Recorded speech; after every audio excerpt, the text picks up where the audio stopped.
Ouais, c'est bon. Sinon, j'aurais fait comme avec les élèves, j'aurais élevé un peu le ton. Donc, il me revient le privilège d'ouvrir cette soirée en tant que hôte. Et j'ai grand plaisir à accueillir une nouvelle fois dans cette galerie pédagogique une exposition d'art contemporain avec des choses tout à fait de grande qualité. Que puis-je vous dire? En tout cas, pour nous, c'est la 3e, 4e fois qu'on a l'occasion de créer des... Ouais. C'est un outil que j'ai découvert en arrivant. J'avoue que c'est pas ce qu'on m'avait vendu dans le package de chef d'établissement. J'ai découvert qu'on avait une galerie pédagogique. Bel outil. Pour l'instant, je dois reconnaître que les différents artistes qui ont pu exposer ici ont toujours montré des travaux de grande qualité. Et j'avoue que celle-ci est encore plus spectaculaire que les 2 précédentes, mais on ne peut qu'espérer que ça s'améliore. Je vais laisser Eric, mon directeur délégué aux formations professionnelles et technologiques, pour faire un peu de prose éducation nationale, vous expliquer la particularité de cet outil, donc de cette galerie pédagogique, avant de laisser la parole aux personnalités qui vous parleront beaucoup mieux que moi de cette exposition. Merci Monsieur Salès. C'est toujours un plaisir et un honneur pour nous d'accueillir l'association Adaïs, qui est un vecteur positif pour nous. Alors effectivement, pour repositionner un peu la galerie d'exposition du lycée Amiot-Dainville de Senlis, c'est un lieu qu'on a souhaité ouvert aussi sur la culture pour mettre en place des animations, des conférences et des expositions en lien avec la filière des métiers d'art du lycée Amiot-Dainville. Bon, si sans vouloir dénaturer l'exposition, puisque effectivement l'association Adaïs va vous en parler plus en détail, mais on peut dire que pour le thème de l'exposition, dès les années 60, apparaissent aux États-Unis la notion de tag ou de graffiti, et qui s'inscrivent maintenant aujourd'hui véritablement dans l'art urbain reconnu, et qui permettent aussi maintenant une expression libre de tout un chacun. On a aussi souhaité, pour cette galerie pédagogique, convier des élèves. On a eu toute cette semaine des élèves qui ont pu visiter l'exposition avec des professeurs. Et aujourd'hui, écoutez, on a l'occasion de vous montrer plus en détail l'infrastructure, comment on peut travailler ensemble avec des artistes, des professionnels, et puis surtout mettre en synergie les professeurs et les élèves donc au service de cette culture. Adaïs a relevé le défi de vouloir faire rentrer le street art au niveau de la galerie pédagogique du lycée. On va dire bienvenue à Adaïs Underground. Merci.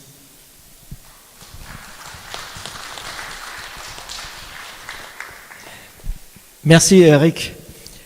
Adaïs, c'est l'association des artistes indépendants de Senlis. La plupart du temps, nous faisons des très belles expositions. C'est à Saint-Pierre, que vous connaissez tous. Mais on ne va pas s'arrêter là. On va faire aussi dans d'autres endroits. Justement, lorsque j'ai vu cette salle via Eric, je me suis dit, mais c'est pas possible. Une belle salle comme ça, on va faire de l'underground. Et du coup, l'idée vient, pour avoir du street art, alors on a couru partout. Dans le coin, on a des graffeurs et graffeuses. Et je vais chercher aussi ceux qui sont réputés, qui ont déjà un nom dans ce domaine-là. Et aujourd'hui, Adaïs innove et va vous présenter le street art pour vous dire, voilà, qu'est-ce que c'est le street art? Est-ce que c'est une émergence? Parce que ça date déjà plus de 30 ans en arrière. Mais on va parler de plus en plus, et ça permet, par la conférence faite par une artiste senlisienne, Chupawan, qui est là, elle va vous faire la conférence tout à l'heure. Merci pour que ce soit possible. Bien sûr, il y a le lycée technique, mais il y a aussi nos bénévoles, tous les membres de l'association, sans quoi rien ne peut se faire, je peux vous dire. Merci aux artistes, merci aussi à la ville, qui est toujours là, présent, qui nous aide, et voilà. Et c'est comme ça que les projets ont réussi à mettre en place. Aujourd'hui, c'est le street art ici. Demain, en mars, ce sera à Saint-Pierre. Et entre les deux, il y a des artistes de Adaïs, une dizaine, qui vont exposer au Grand Palais à Paris. Voilà un petit peu les nouvelles sur Adaïs. Merci beaucoup.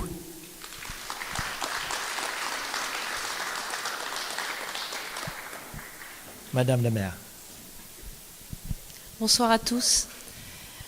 Moi, je me réjouis ce soir parce que quand nous sommes arrivés à la mairie il y a 8 ans maintenant, nous avons essayé justement de promouvoir les partenariats dans la ville, notamment au niveau culturel. Et Badette en est un bel exemple puisque c'est vous qui êtes ce soir le témoignage de cette action des relais culture.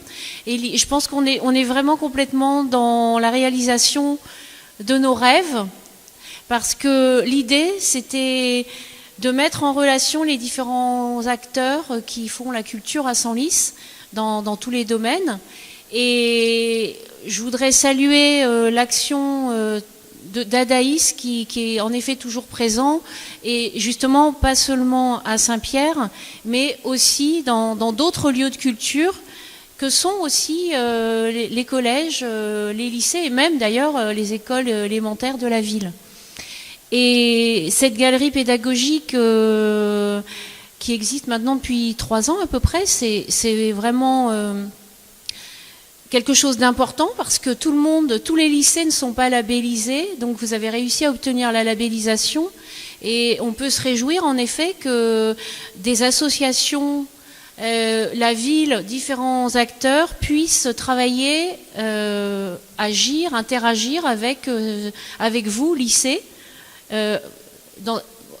Au sein de cette belle initiative qu'est la galerie pédagogique. Donc moi je suis très contente de ça parce que ça montre que les lieux de culture ne sont pas simplement dans les lieux connus, archi connus de la ville ou dans le centre-ville, mais qu'il y a d'autres lieux de culture vivants et notamment au lycée des métiers à Mioninville. Donc bravo à Adaïs. Merci Jean-Pierre et à toi et à toute ton équipe d'animer la ville comme tu le fais. Et merci aussi à Monsieur Salès, à Eric Félix de continuer à former des élèves, mais aussi à former des artistes et à accueillir des artistes. Et puis évidemment, je salue les nombreux artistes présents ce soir.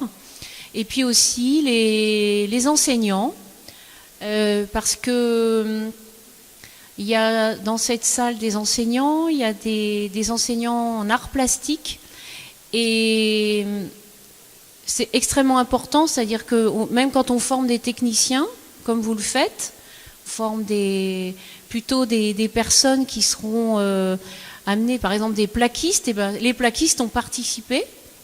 Tous les corps de métier participent et être plaquiste, ça n'empêche pas d'être artiste aussi. Et donc, je voudrais saluer l'action des professeurs d'art plastique dans les lycées, que ce soit les lycées généraux ou les lycées professionnels. Parce que je sais que c'est pas toujours facile de faire passer justement ces notions-là. Et on voit ce soir que voilà, ça s'y prête très très bien. Donc, et UKP aussi, oui. Mais la galerie pédagogique, voilà, mais en partenariat avec UKP. Très bien, bravo. C'est ça. Ah, bravo. Puis ça ouvre énormément le lycée, en fait, vers l'extérieur. Félicitations. Merci.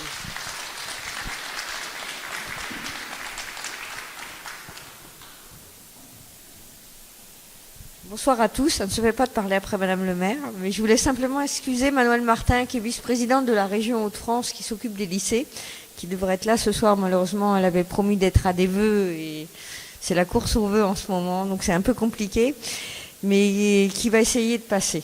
Voilà, elle m'a promis d'essayer de passer. Voilà. Très bien. Maintenant, on va attaquer tout de suite la conférence. Donc, la conférence sera faite par notre artiste locale senlisienne, c'est Choupawan. Choupawan, c'est une artiste graffeuse et dernièrement, elle a eu plusieurs prix. Premier prix de graphe à Issy-les-Moulineaux. Et elle aussi, elle fait partie des graffeurs qui ont occupé le parvis de la Défense pendant une semaine ou voilà. Je laisse la parole à Choupawan.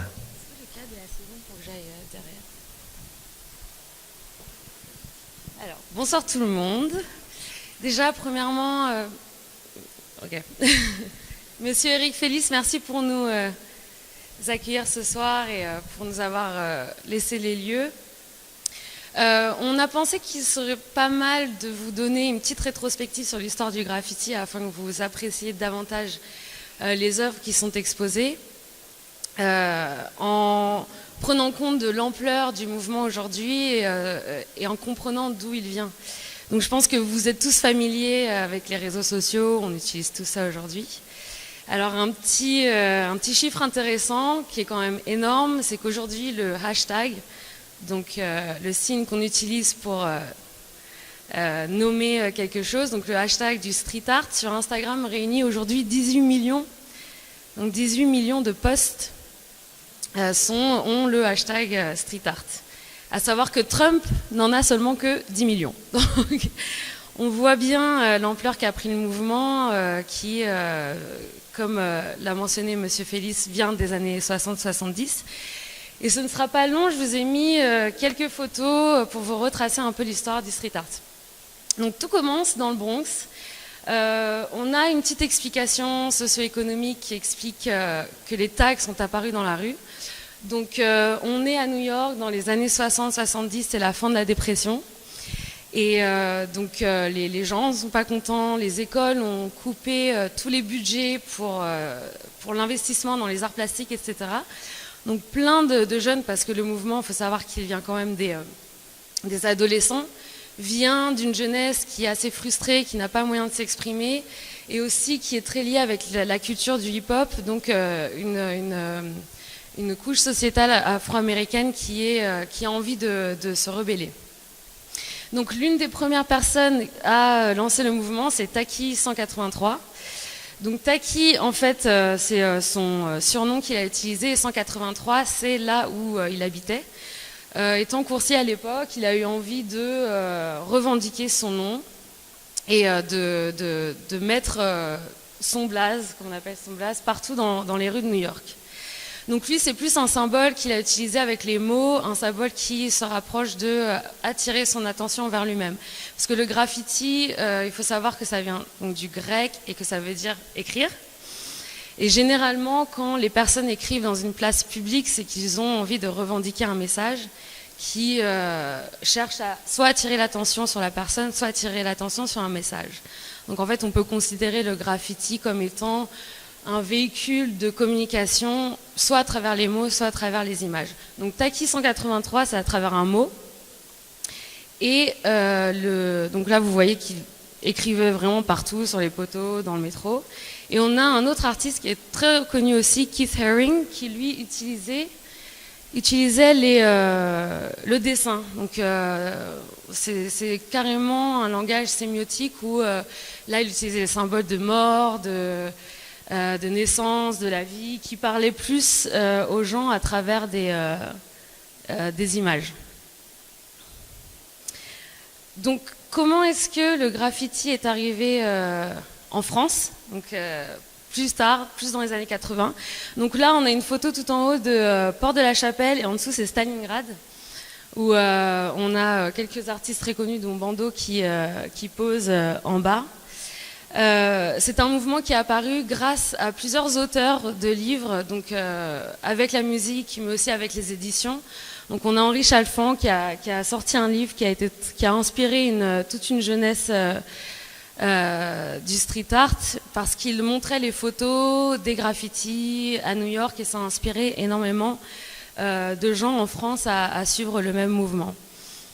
Alors donc dans le graffiti, on a plusieurs styles. Et je pense que ça, c'est aussi intéressant de savoir. On a ce qu'on appelle le tag.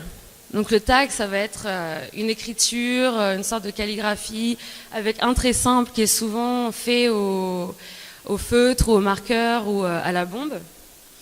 Ensuite, on va avoir le flop. Donc le flop, ça va être des mouvements beaucoup plus ronds, beaucoup plus larges, qui vont prendre plus de place sur un mur, donc être plus visibles. Et on a des sortes de flops qui sont plus carrés. Donc là, on a Orphée, qui est aussi un graffeur très reconnu, qui a eu son empreinte sur les toits de Paris, qui qui s'est donné une très très grande visibilité au-delà des années. Et on a le pochoir. Donc je pense que tout le monde a vu aussi ces deux styles de pochoir. On a Mystique qui est une graffeuse à gauche et à droite on a C215 qui utilise des pochoirs un peu plus élaborés. Aujourd'hui, on retrouve aussi des fresques, donc c'est un mélange de tous les styles que je viens de vous décrire, où là on va avoir vraiment un travail de fond, un travail avec des personnages, avec plus d'illustrations, tout en gardant des lettrages, donc tout en gardant ce côté graffiti. Donc en haut c'est rue des Noyers à Belleville à Paris. D'ailleurs j'ai fait cette fresque avec d'autres artistes qui sont là ce soir. Et on peut aussi voir des graphes maintenant dans des endroits complètement inattendus, dans des friches ou dans des habitations, dans des maisons inhabitées. C'est devenu aussi un très très gros mouvement artistique, dans le sens où au-delà d'être dans le milieu urbain, maintenant les graffeurs vont dans les friches, vont dans les forêts, vont essayer de trouver des murs en fait qui ne sont pas visibles du public pour atteindre des lieux encore plus improbables. Alors au-delà des murs et de tout ce que je viens de mentionner, on a maintenant les toiles. Donc le graffiti a sa place aujourd'hui dans les galeries et dans les musées et dans les endroits comme ici. Et je vous invite donc à peut-être refaire un tour ou faire un tour tout simplement et de voir la diversité des styles qu'on vous a amenés ce soir, avec des artistes qui sont et locaux et d'Île-de-France. Vous allez pouvoir peut-être comprendre davantage le contraste entre les mouvements abstraits, figuratifs, ceux plus modernes et ceux qui ont vraiment gardé ce côté hip-hop des années 80. Merci.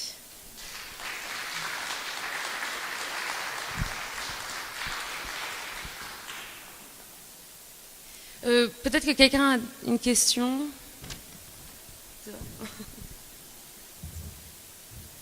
Question, pas question. Tu comptes faire quoi là maintenant? Des boulets ou ouais. Tu peux présenter les artistes qui sont présents? Alors, on a 3 artistes qui sont là-bas. Si vous voulez venir sur scène, ah si, bah venez. Ils font leur timide. Oui, je vais en parler.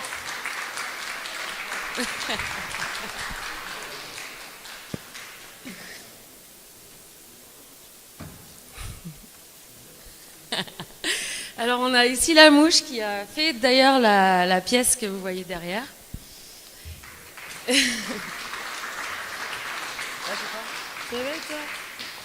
Et Twin qui a fait les 2 toiles sur les chevalets qui sont là-haut. De toute manière, vous avez les biographies à côté des toiles et vous pouvez voir le nom des... Ah oui, t'as des fans de toi. Vous voulez dire quelque chose? Non, moi je suis pas doué pour parler. Alors, on a aussi une invitée très spéciale ce soir qui s'appelle Christelle. Christelle nous suit depuis de longues années, depuis plus d'une décennie, je dirais.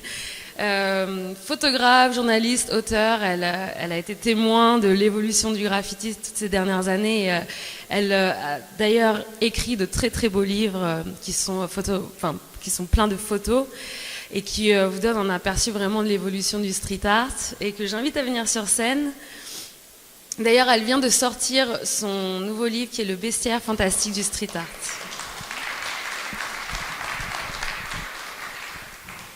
Alors justement, dans ce qu'on présente ici, vous allez voir que certains artistes figurent dans Le bestiaire fantastique.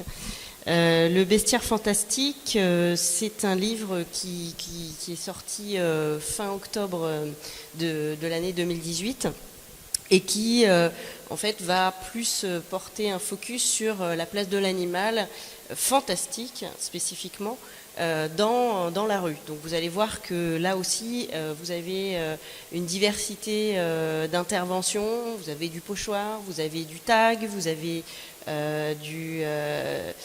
de la peinture pas forcément à la bombe mais aussi au pinceau.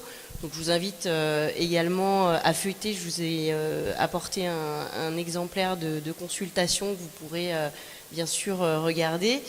Et certains, d'ailleurs cette photo, vous la reconnaîtrez, elle est dans le livre aussi. C'est une mouche, hein, ça n'a pas l'air comme ça, mais c'est une mouche. Il faut bien regarder. Donc je remercie Adaïs de m'avoir invité pour présenter ce livre et puis aussi présenter certains des artistes qui sont dans le livre, dont Nosbe, Codex Urbanus, mais bon, sont peut-être pas des noms qui vous parlent, mais il ne faut absolument pas hésiter à être curieux, à venir nous voir, nous demander tout et n'importe quoi sur ces artistes, qu'on les connaît très très bien. Et on sera ravis vraiment de présenter leur travail, voilà, vous expliquer leur démarche. Et vraiment, on se fera un plaisir de répondre à vos questions. Je repasse le micro à Jean-Pierre. Merci Crixel. Ce soir, Crixel va aussi dédicacer son livre, c'est une édition Gallimard. Et Crixel, bientôt, en mars, elle va faire un tour à Miami pour prendre des photos justement des street art à Miami et peut-être nous sortir un autre livre. Et voilà, donc si vous avez des questions, je vous invite à un pot d'amitié et les questions peuvent venir après. Merci.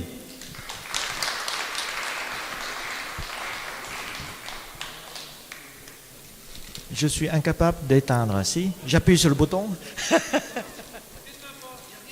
Il n'y a rien à éteindre. Ça marche toujours alors.